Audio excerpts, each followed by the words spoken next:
Hello दोस्तों, स्वागत है आपका हमारे यूट्यूब चैनल स्टडी होम पर। दोस्तों, एनसीईआरटी हिस्ट्री नोट्स के इस वीडियो में आज हम पढ़ेंगे क्लास 9 का हिस्ट्री का चैप्टर नंबर 3 नाथसीवाद और हिटलर का उदय। दोस्तों, इससे पहले हम चैप्टर फर्स्ट और सेकंड का वीडियो बना चुके हैं।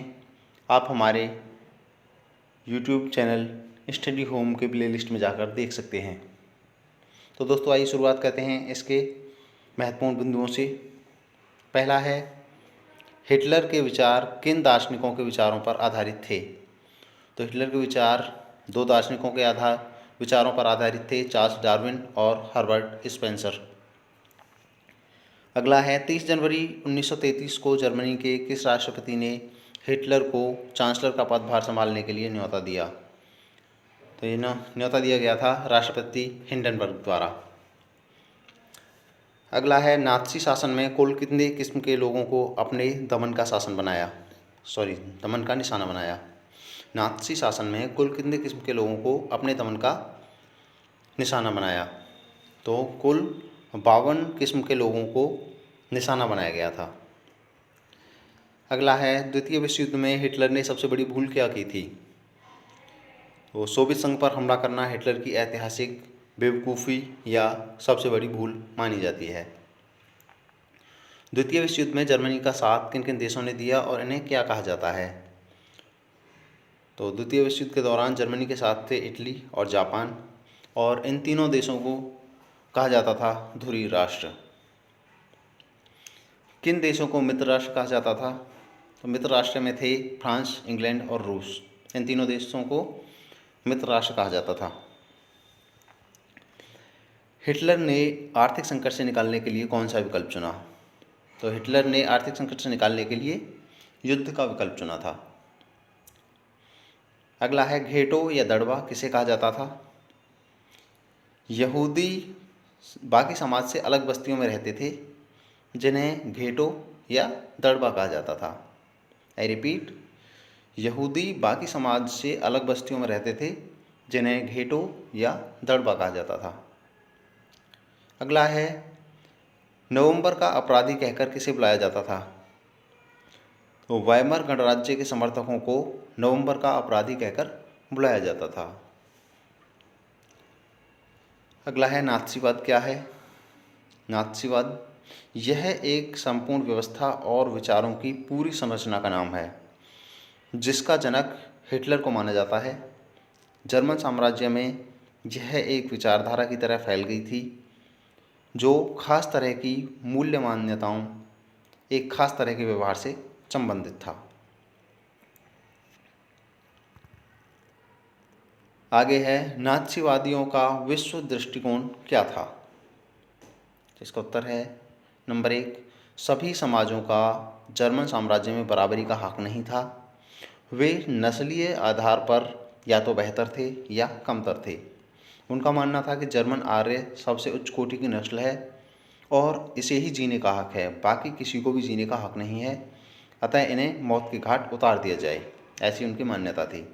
दूसरा, उनकी दूसरी दृष्टिकोण जीवन परिधि की भू राजनीतिक अवधारणा से संबंधित था। उनका मानना था कि अपने लोगों को बसाने के लिए ज़्यादा से ज़्यादा इलाकों पर कब्जा करना जरूरी है। उनका मानना था कि युद्धों से जर्मन राष्ट्र के लिए संसाधन, धन और बेहिसाब शक्ति इकट्ठा किया जा सकता है। दोस्तों, अगला क्वेश्चन है, हिटलर का उदय कब और कैसे हुआ। तो हिटलर ने 1919 में वर्कर्स पार्टी की सदस्यता ली थी और धीरे धीरे उसने इस संगठन पर अपना नियंत्रण स्थापित कर लिया। फिर उसे सोशलिस्ट पार्टी का नया नाम दिया। उसने वर्कर्स पार्टी को नया नाम सोशलिस्ट पार्टी दिया। यही पार्टी बाद में नाज़ी पार्टी के नाम से जानी गई। महामंदी के दौरान जब जर्मन अर्थव्यवस्था जर्जर हो चुकी थी, काम धंधे बंद हो रहे थे, मजदूर बेरोजगार हो रहे थे, जनता लाचारी और भुखमरी में जी रही थी, तो नात्सियों ने प्रोपेगेंडा के द्वारा एक बेहतर भविष्य की उम्मीद दिखाकर अपना नात्सी आंदोलन चमका लिया और इसी के बाद चुनावों में 32% वोट से हिटलर जर्मन का चांसलर बना। आगे है, हिटलर की राजनीतिक शैली क्या थी, या हिटलर की राजनीतिक शैली का वर्णन कीजिए। तो इसका उत्तर है हिटलर की राजनीतिक शैली में निम्नलिखित बातें शामिल थीं। नंबर 1, वह लोगों को गोल बंद करने के लिए आडंबर और प्रदर्शन करने में विश्वास रखता था।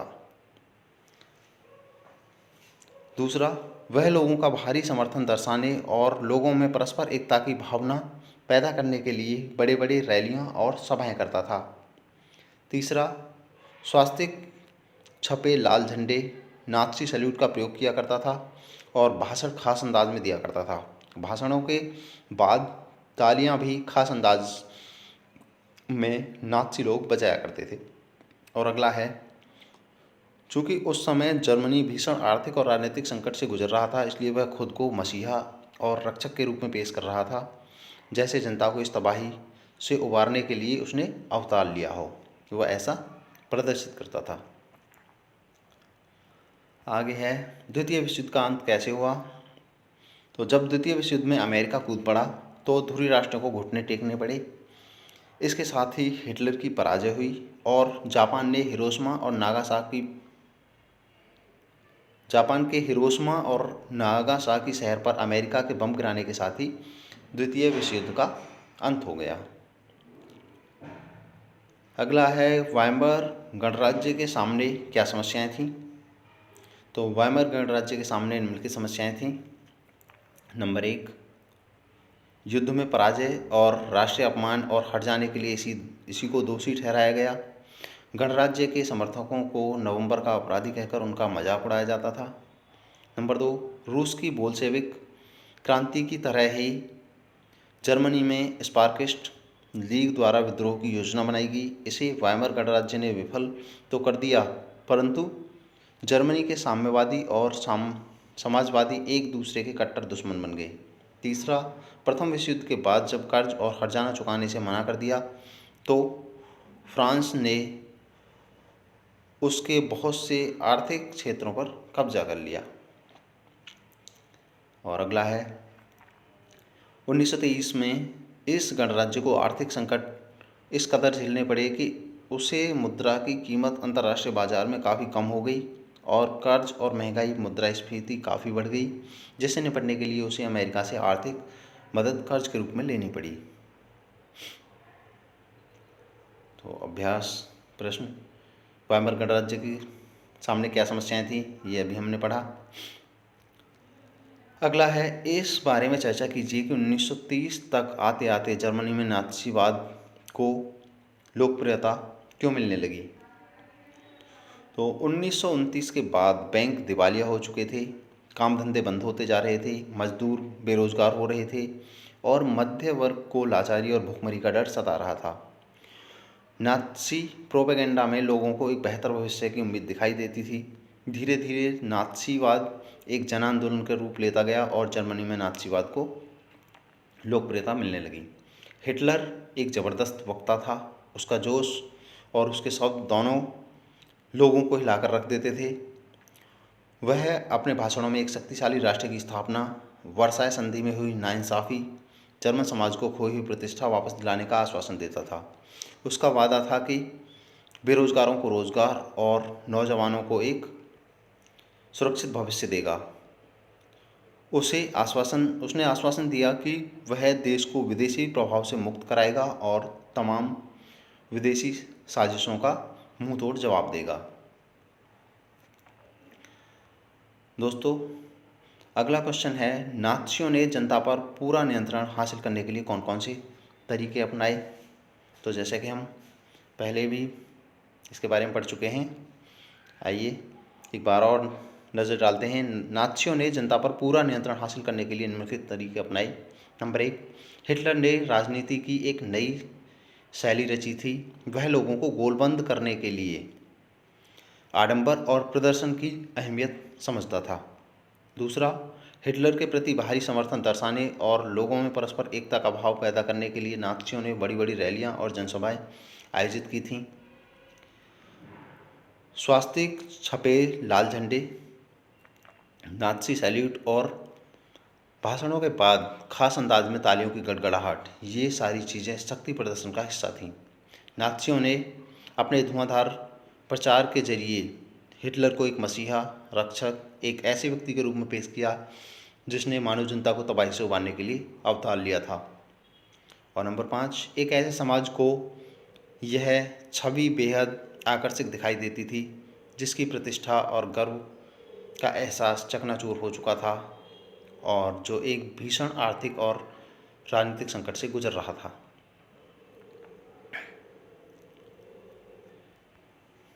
अगले महत्वपूर्ण क्वेश्चन हैं, लोकतंत्र को ध्वंस करने के लिए हिटलर और नाज़ियों ने क्या कदम उठाए? तो उन्होंने जो कदम उठाए वो इस प्रकार हैं। नंबर 1, 28 फरवरी 1983 को अग्नि अध्यादेश यानी फायर डिक्री के जरिए अभिव्यक्ति, प्रेस एवं सभा करने की आज़ादी जैसे अधिकारों को निलंबित कर दिया गया। दूसरा, कम्युनिस्टों का बर्बरतापूर्व दमन किया गया और उनकी हत्याएं करवाई गईं।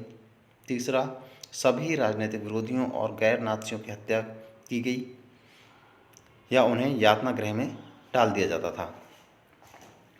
नाज़ी पार्टी तथा उनके संगठनों के अतिरिक्त सभी पार्टियों का प्रतिबंध लगा दिया गया था और समाज पर निगरानी और नियंत्रण रखने के लिए विशेष निगरानी और सुरक्षा दस्ते गठित किए गए।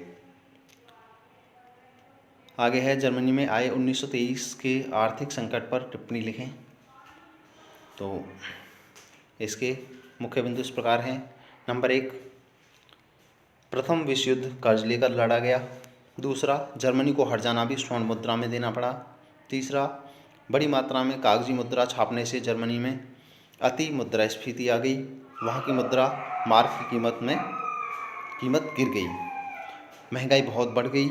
इस आर्थिक संकट से उबरने के लिए उसे अमेरिका से शर्तों पर आर्थिक सहायता लेनी पड़ी और जर्मनी का कर्ज और हर्जाना ना चुकाए जाने पर फ्रांसीसियों ने जर्मनी के प्रमुख औद्योगिक इलाके पर कब्जा कर लिया और उसके कोयले के भंडार क्षेत्र पर भी कब्जा कर लिया। अगला है, जर्मनी में वाइमर गणराज्य की स्थापना के क्या कारण थे? वाइमर गणराज्य की विशेषताओं का वर्णन कीजिए। प्रथम विश्व युद्ध में जर्मनी की पराजय और सम्राट के त्यागपत्र के बाद वहाँ की संसदीय पार्टियों ने एक नई राजनीतिक व्यवस्था की स्थापना की, यही वाइमर गणराज्य था। इसकी मुख्य विशेषताएं इस प्रकार हैं। नंबर 1, यह एक संघीय और लोकतांत्रिक गणराज्य था जिसका एक लोकतांत्रिक संविधान भी था। दूसरा, इसमें प्रतिनिधियों के चुनाव के लिए औरत सहित सभी वयस्क नागरिकों को समान और सार्वभौमिक मताधिकार प्राप्त था। नंबर 3, इसमें आनुपातिक चुनाव प्रणाली की व्यवस्था थी। नंबर 4, धारा 48 के अंतर्गत राष्ट्रपति को आपातकाल लागू करने, नागरिक अधिकार रद्द करने और अध्यादेश जारी करने का अधिकार था। आगे है, नाज़ी जर्मनी में बच्चों और युवाओं के प्रति अपनाई गई नीति का वर्णन कीजिए। तो नंबर 1, बच्चों के लिए नाज़ी विचारधारा की जानकारी आवश्यक थी। उन्हें कठोर अनुशासन में रखकर इसकी शिक्षा दी जाती थी। नंबर 2, अवांछित बच्चों को स्कूल से निकाल दिया गया। तीसरा, जो बच्चे नाज़ी टेस्ट में पास हो जाते थे उन्हें पाला जाता था और जो अवांछित थे उन्हें अनाथालय में डाल दिया जाता था। नंबर 4, नाज़ी शिक्षा के लिए पाठ्यक्रम तैयार किया गया और उन्हें उसी पाठ्यक्रम के अनुसार शिक्षा दी जाती थी। उन्हें यहूदियों से नफरत और हिटलर की पूजा करने को कहा जाता था। अगला, खेलकूद के जरिए भी युवाओं में हिंसा और आक्रामकता की भावना पैदा की जाती थी। जर्मन बच्चों और युवाओं को राष्ट्रीय समाजवाद की भावना से लैस करने की जिम्मेदारी युवा संगठनों को सौंपी गई थी। इसके बाद उन्हें सेना में काम करना पड़ता था और किसी नाज़ी संगठन की सदस्यता लेनी पड़ती थी। आगे है, अगला इम्पोर्टेंट क्वेश्चन है, नाज़ियों द्वारा यहूदियों के साथ कैसा बर्ताव किया गया? इसका उत्तर है, नाज़ियों द्वारा यहूदियों के साथ किया गया बर्ताव इंसानियत की हद से भी कहीं बुरा और बर्बरतापूर्ण था। यहूदियों पर जुल्म की दास्तान कई चरणों में है जो निम्न प्रकार है। नंबर 1, पहले तो यहूदियों को जर्मनी की नागरिकता से बेदखल किया गया। फिर उनसे कहा गया कि उन्हें जर्मनों के बीच रहने का कोई अधिकार नहीं है। कई कानूनी उपाय कर उन्हें सरकारी सेवाओं से निकाला गया। उनके व्यवसाय का बहिष्कार हुआ और उनकी संपत्ति जब्त कर बिक्री कर दी गई।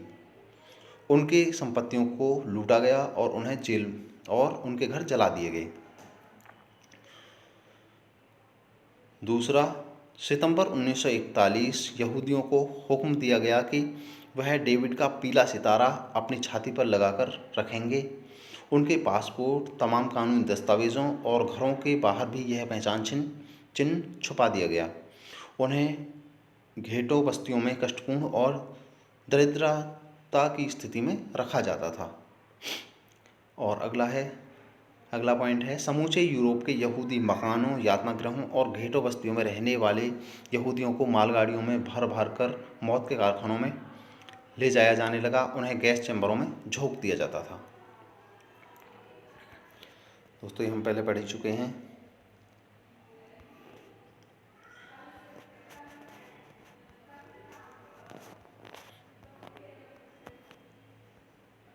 तो दोस्तों, इस प्रकार इस चैप्टर के नोट्स यहीं समाप्त होते हैं। हमारा ये वीडियो आपको कैसा लगा हमें कमेंट करके ज़रूर बताएं। और अगर आपको ये वीडियो अच्छा लगा हो तो आप इसे अपने दोस्तों के साथ अवश्य शेयर करें। हमारे वीडियो देखने के लिए धन्यवाद।